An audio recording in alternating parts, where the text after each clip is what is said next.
Apoy mai, apoy mai, kadon chinun hui,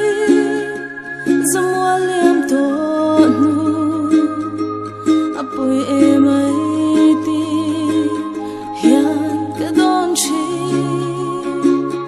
le mang der thiam va, an kanem va.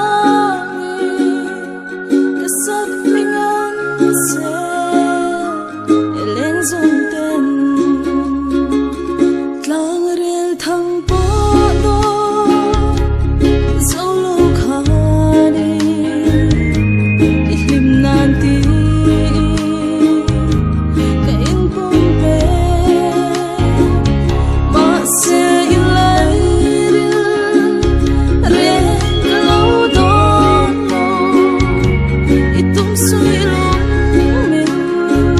cần sân mây apoy mai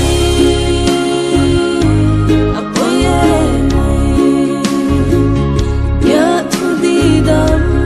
tên thân lại qua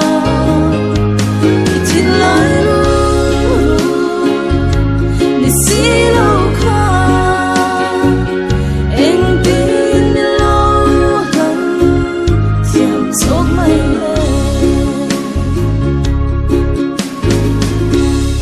đêm lâu sẽ